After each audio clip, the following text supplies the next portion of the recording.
Hello everyone, I'm Teacher Giselle and welcome to my YouTube channel.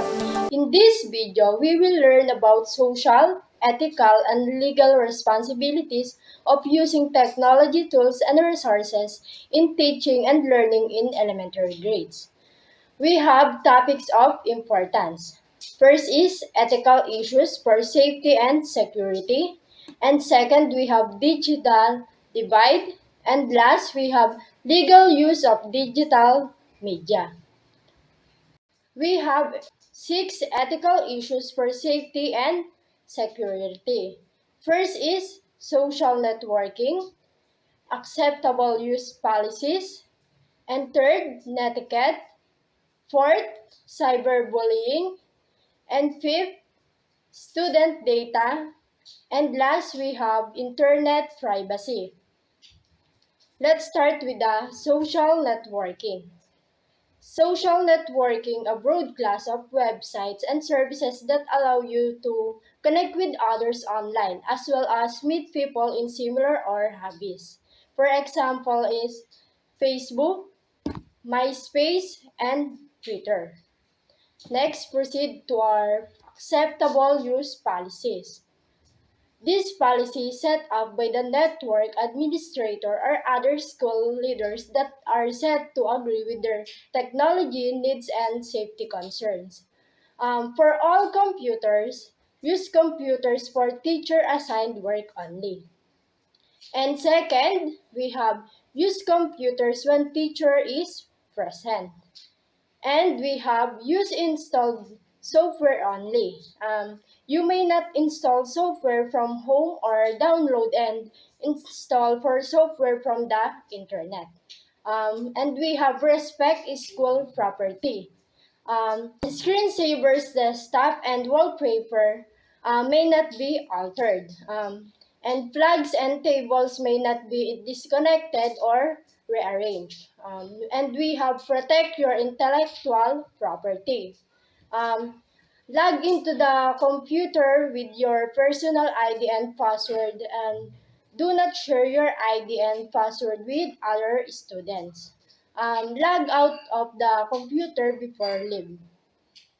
And next, we have respect the intellectual property of others.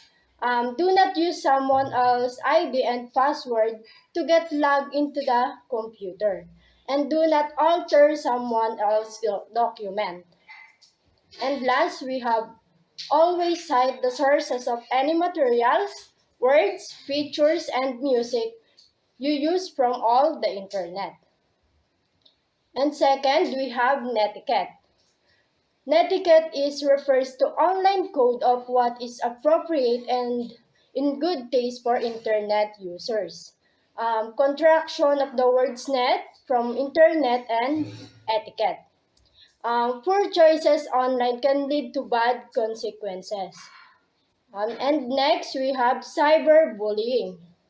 Bullying, which is carried out through a social networking site, but can also include through other technologies such as text messaging. Different from regular bullying is more invasive, wider audience, and can be done anytime, any place of one of the faster growing bullying trends among teens today. And we have student data. New computer technologies for gathering, storing, and manipulating and communicating data are revolutionizing the use and spread of information. And students have the right to control use of information related to themselves. And we have internet privacy.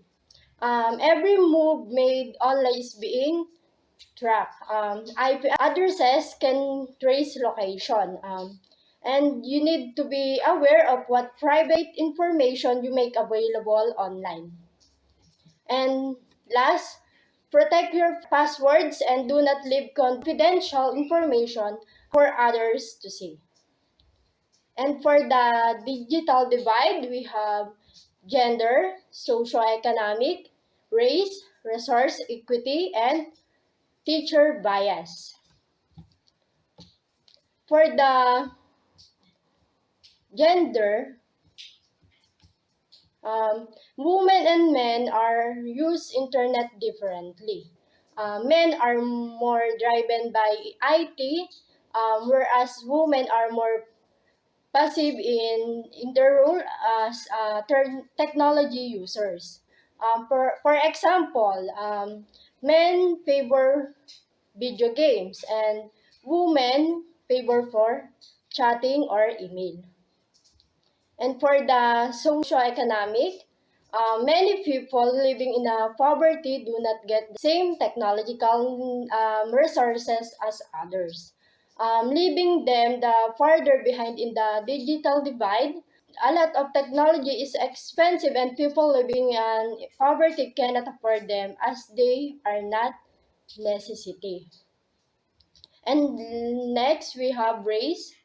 Disadvantaged minority groups fall behind in informational technology skills because of limited access due to their socioeconomic standings.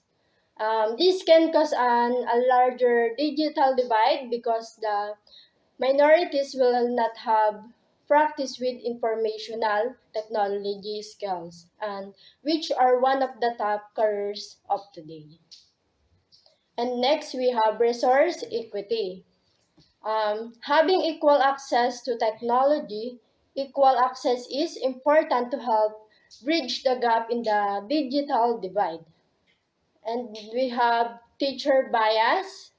The way a teacher teaches with the technology and uses it in the classroom can affect how students understand using the technology.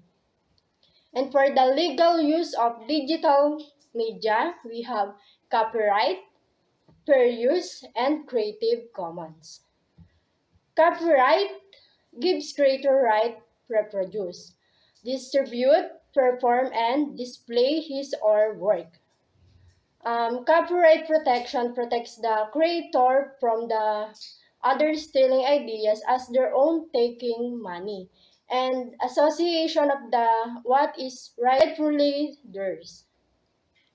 I must make sure that materials they use in classroom are not breaking copyright laws. They can do so by purchasing materials from the creator or publisher using materials that mark as free. To use in the classroom after under whatever rules the publisher claims. And next we have fair use.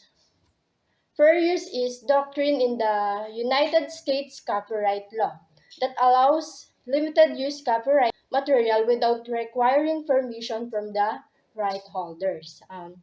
Four factors to look at. First is purpose, nature, amount, and effect. And for the Creative Commons license allow to copy and distribute the work under specific conditions and general descriptions. Legal clauses and HTML tag search engines are provided for several license options. One of the uses of Creative Commons license is to allow people to copy the material as long as it not used for commercial use. Um, that's all, and thank you for watching. And don't forget to like, share, and subscribe to my YouTube channel.